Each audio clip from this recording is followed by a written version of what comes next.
بسم اللہ الرحمن الرحیم۔ السلام علیکم۔ غامدی صاحب کے ساتھ ہفتہ وار سوال و جواب کی براہ راست نشست کو لے کر ڈیلی اسمبلی کا غامدی سینٹر سے ایک دفعہ پھر حاضر خدمت آغاز کرتے ہیں۔ غام صاحب بہت شکریہ آپ کے وقت کا۔ فوج کا بیانیہ، اس موضوع پر آپ سے ڈسکشن جاری تھی، اس سلسلے کی آج یہ 10ویں نشست ہے۔ آغاز کرتے ہیں غام صاحب، گزشتہ نشست میں جو چوتھا نقطہ تھا کہ پوری کی پوری جو ہماری فوج کی اورینٹیشن ہے اس کو مذہب کے ساتھ جوڑ کر خود ملک کی تعمیر اور ملک کی جو قیام ہے اس کے اندر مذہب کا سرشتہ تلاش کر کے ایک نیریٹو بنایا گیا ہے کہ دنیا کے اندر اب ہم نے اسلامی تشخص کا تحفظ کرنا ہے، اور پھر اس کے لیے مختلف جگہوں پہ پراکسی کے انداز میں جنگیں بھی لڑیں گی۔ بڑا ہی خوبصورتی اور کمال تجزیہ آپ نے گزشتہ نشست میں کیا تھا، اور بڑی ہی کم وقت کے اندر ایک پوری کی پوری صورتحال کا آپ نے موازنہ کر کے بتایا۔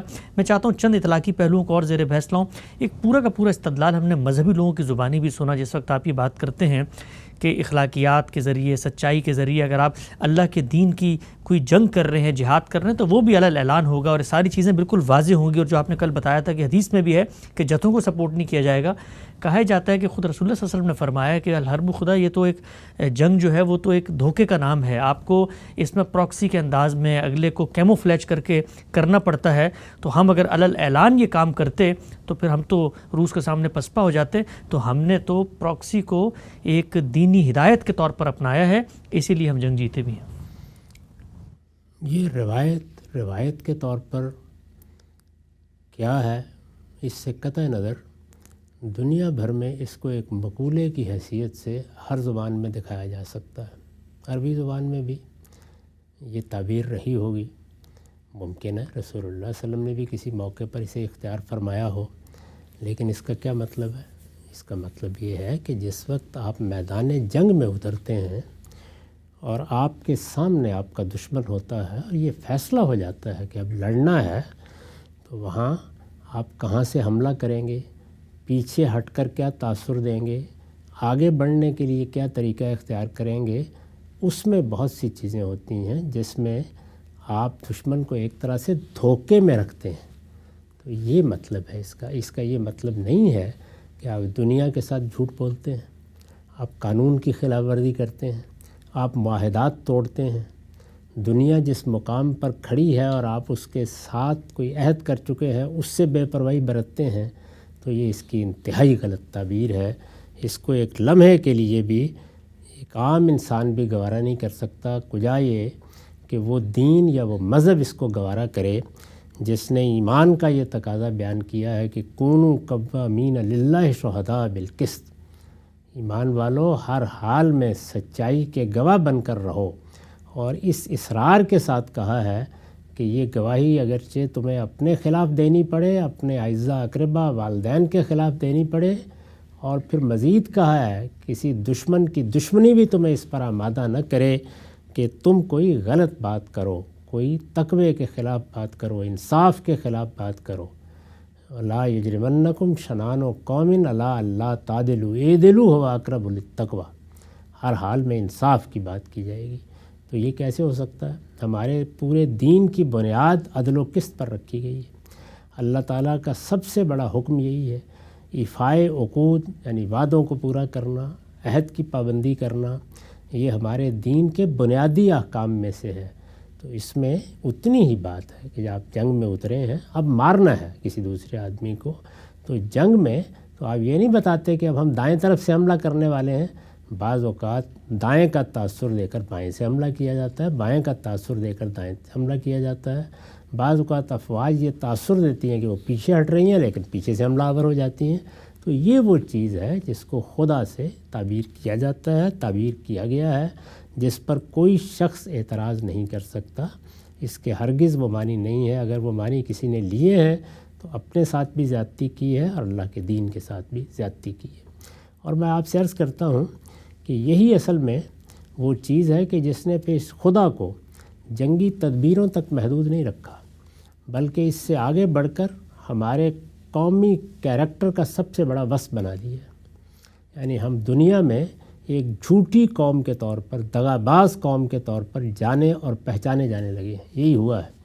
یہ جو سارا معاملہ میں نے آپ کے سامنے رکھا اور جو آپ نے نکات اٹھائے ہیں ان کی حقیقت واضح کی، اگر آپ غور سے دیکھیں تو اس کے اثرات اس خطے پر کتنے غیر معمولی ہوئے۔ دنیا میں ہمارے معاملات کی دو ہی بڑی جہتیں ہیں، ایک سیاست اور ایک معیشت۔ ہمارے ملک کی سیاست پر اس کے جو اثرات ہوئے ہیں وہ یہ ہے کہ سیاست کو بتدریج پاکیزگی کی طرف بڑھنا تھا، وہ آلودہ تر ہو گئی۔ ایسے لوگ پیدا ہونا بند ہو گئے کہ جن کی طرف دیکھ کر آدمی کہے کہ ہاں یہی تو وہ لوگ ہیں جن کو ہماری قیادت کرنی چاہیے۔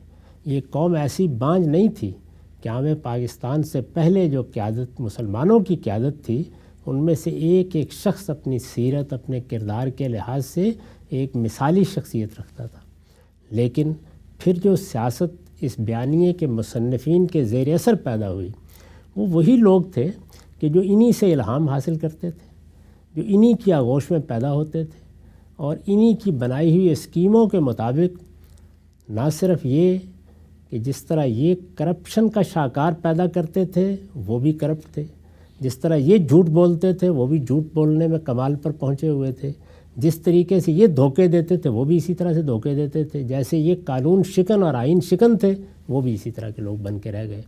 چنانچہ آپ جو اپنی سیاست میں اضمحلال دیکھتے ہیں، جس وقت فوج کے بیانیے پر گفتگو کی جاتی ہے تو بالعموم لوگ پلٹ کر کہتے ہیں کہ سیاستدان پیدا ہی کہاں ہونے دیے گئے اور سیاست کے نظم کو چلنے ہی کہاں دیا گیا ہے۔ سیاستدان پیدا ہوتے ہیں آزادانہ سیاسی عمل سے، جس میں آپ سیاسی طریقوں سے آگے بڑھتے ہیں، یعنی جماعتیں بنتی ہیں، ان میں انتخابات ہوتے ہیں، نیچے سے مقامی حکومتیں بنتی ہیں، لوگ خدمات انجام دیتے ہیں، بار بار کے انتخابات میں لوگ ان کا محاسبہ کرتے ہیں، اور اس طرح سیاست کے سیاسی عمل کی تطہیر ہوتی رہتی ہے۔ ہمارے ہاں یہ اتنا آلودہ ہو گیا کہ بالکل ایک متفن جوہر بن کے رہ گیا، اور اس کی تمام تر ذمہ داری اسی بیانیے کے مصنفین پر عائد ہوتی ہے۔ یعنی یہ بیانیہ ہے جس نے سیاست کو اتنا آلودہ کر دیا کہ یہاں سیاست سچائی کا، شہادت حق کا نام نہیں رہی، بلکہ وہ اسی طرح سے دھوکے اور فریب اور خدا کا نام بن کے رہ گئی ہے۔ معیشت پر اتنے برے اثرات ہوئے ہیں کہ ہمارے ہاں جو معیشت کی فطری بنیادیں تھیں، یعنی یہ کہ یہ ایک زرعی ملک تھا، یہاں پر زراعت کو بھی ترقی دی جاتی اور زراعت کی بنیاد پر بڑی انڈسٹری بھی وجود میں آتی۔ یہ ایک ایسی جگہ واقع تھا جہاں دنیا کی قوموں کو راہداری چاہیے تھی، اس کو ہم اپنی معیشت کے استحکام کا ذریعہ بناتے اور ہو سکتا ہے قوم کی تقدیر بدل دیتے۔ ہمارے پاس 1200 بلکہ اس سے بھی زیادہ پرانی تاریخ ہے، 5000 سال تک کی تاریخ کے شواہد ہمارے ہاں ہیں، تو ہم یہاں سیاحت کے لیے بہت کچھ کر سکتے تھے، لیکن یہ سب کچھ کے بجائے ہمارا تمام تر انحصار دوسروں کے لیے خدمات انجام دے کر ان کا معاوضہ لینے والے کرائے کے فوجیوں کا سا بن کے رہ گیا۔ نتیجہ کیا نکلا؟ نتیجہ اس کا یہ نکلا کہ آج یعنی 70-75 سال کے بعد بھی ہماری معیشت کا حال یہ ہے کہ ہم ڈیفالٹ کے کنارے پر کھڑے ہیں۔ یہ سب عطیہ ہے اس طرز عمل کا، یہی خدا ہے جس سے یہ نکلا ہے، یہی فریب ہے جس نے یہ سب کچھ جنم دیا ہے۔ اور ذرا اپنے ہمسائے میں دیکھیے وہاں کیا ہوا ہے، آپ غور کر کے دیکھیں کہ ایک پوری ملت جس کو اقبال کہتے ہیں کہ یہ مسلمانوں کا دل ہے، یعنی افغانستان کے بارے میں جو انہوں نے لکھا ہے کبھی اس کو پڑھیے، پس جب باعث کردہ اقوام شرقی میں دیکھیے کس کس زاویے سے انہوں نے اس ملت کو خراج تحسین پیش کیا ہے۔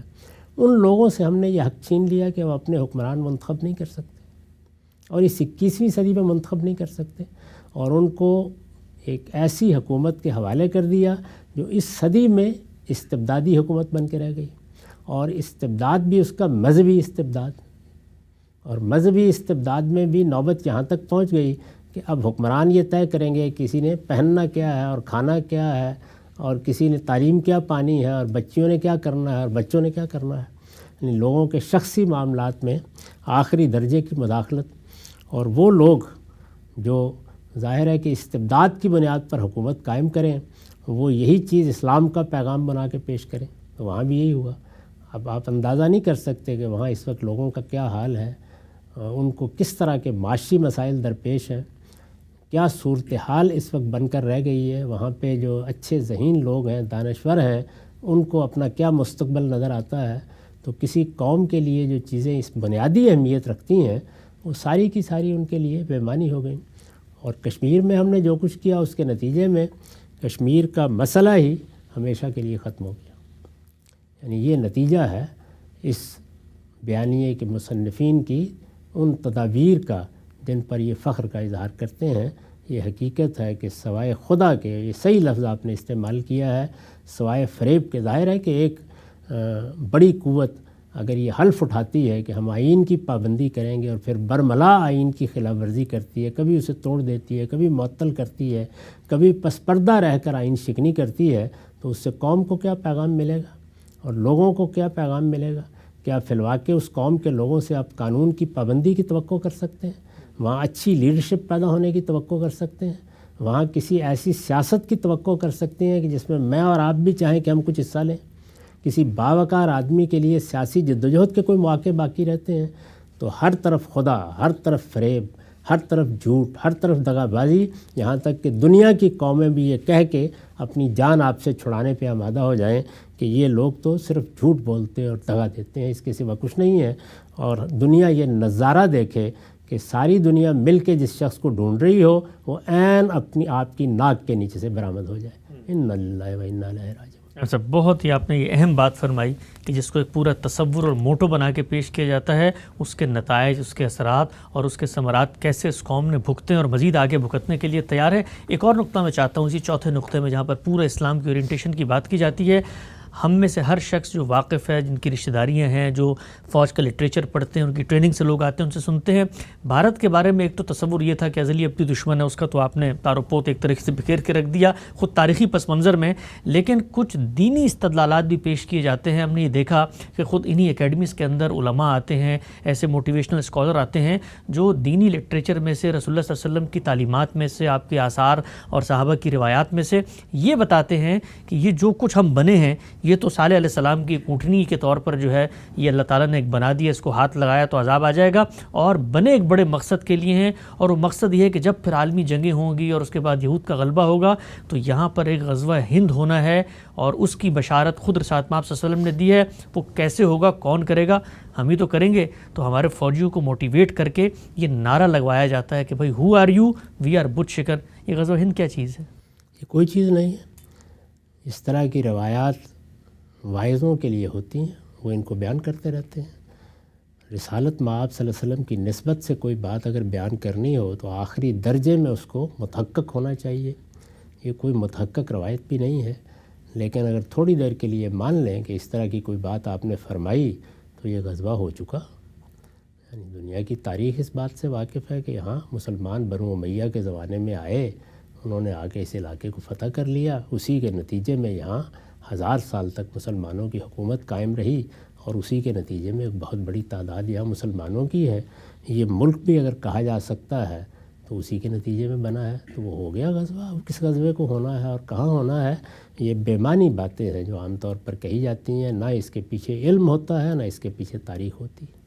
آگے بڑھاتے ہیں سلسلہ گفتگو. چوتھا نقطہ غامدی صاحب سے زیر بحث آیا فوج کے بیانی کے اندر. ہم سب جو پانچواں نقطہ ہے، اور سب سے میں کہوں گا کہ ان تمام نکات میں ایسا نقطہ ہے کہ جس کا ہم شب و روز مشاہدہ کر رہے ہوتے ہیں، بلکہ آج کل تو کچھ براہ راست بھی مشاہدہ ہم کر رہے ہوتے ہیں. نقطہ کیا ہے فوج کے بیانی میں؟ پانچواں میں پڑھ دیتا ہوں کہ پاکستان ایک ترقی پذیر ملک ہے جس کے وسائل محدود ہیں یا تعلیم کی کمی ہے. اس کے ساتھ ساتھ اسلام کا اپنا ایک نظام ہے جس میں مغربی جمہوریت اپنے مکمل ویژن کے ساتھ قابل قبول نہیں. چنانچہ جمہوریت کی خالص شکلوں کو یہاں اپلائی کرنا نہ صرف ہے کہ ممکن نہیں بلکہ عوام کے لیے نقصان دہ بھی ہے. اسی طریقے سے اس اصول کی روشنی میں آئین کے اندر صادق و امین کی شرط ڈالنا، اسی طرح سے ملک کی وفاداری کے ثبوت کے حلف نامے بنوانا، BA کی شرط ڈالنا، اور فلٹریشن کے مختلف پروسیسز سے گزار کے یہاں پر ایک جمہوریت کا نیا شاکلہ بنانا، اور وہ شاکلہ جس میں جو لوگ اس جمہوریت میں کھڑے ہیں وہ فوج کے شانہ بشانہ کھڑے ہو کر اس کی مقرر کردہ پالیسی پر چڑھیں. غرض یہ کہ جمہوریت کو نظریاتی طور پر عسکری اداروں کی رہنمائی میں چلایا جانا چاہیے. اس کے بغیر ہمارے ملک میں جمہوریت مفید نہیں. خان صاحب آپ جانتے ہیں ایوب خان صاحب کے دور سے یہ کام شروع ہوا، جہاں پر الیکٹرول کالج بنا کے وہ BT ممبرز کا کام شروع ہوا. پھر کرتے کرتے ایک زمانہ آیا، صدارتی نظام کی بات کی گئی، پھر چین کے ماڈل کی بات کی گئی. الیکشن کمیشن کے اندر ایک کینڈیڈیٹ دعائے قنوت سنائے گا، وہاں سے لے کر 58(2)B تک ہر جگہ ہم نے دیکھا کہ قانون کے اندر یہ فلٹرز ڈالے گئے کہ جو لوگ آئیں ان کو ان سے گزر کے ہم نے لانا ہے، ورنہ ہمارے ملک میں جمہوریت جو ہے وہ قابل عمل نہیں رہتی. یہ سارا کا سارا عمل یہ کیا ہے؟ یہ ایک تماشا ہے جو ہم نے اس دنیا میں لگا رکھا ہے. ہمارا نظام کیا ہونا چاہیے؟ میں پہلے عرض کر چکا کہ یہ ملک کسی فوج نے فتح کر کے ہمیں نہیں دیا. جیسے ایک صورت پیش آ گئی تھی خلافت عثمانیہ کا جب خاتمہ ہوا تو ترکی فوج نے اپنے ملک کو بچانے کے لیے غیر معمولی اقدام کیا. اور بھی بعض جگہوں پر فوج نے بعض اقدامات کیے ہیں تو اس سے ایک استحقاق وہ پیدا کر لیتے ہیں، اگرچہ اس کا بھی کوئی جواز نہیں ہے. لیکن یہاں تو اس طرح کی کوئی چیز ہوئی نہیں.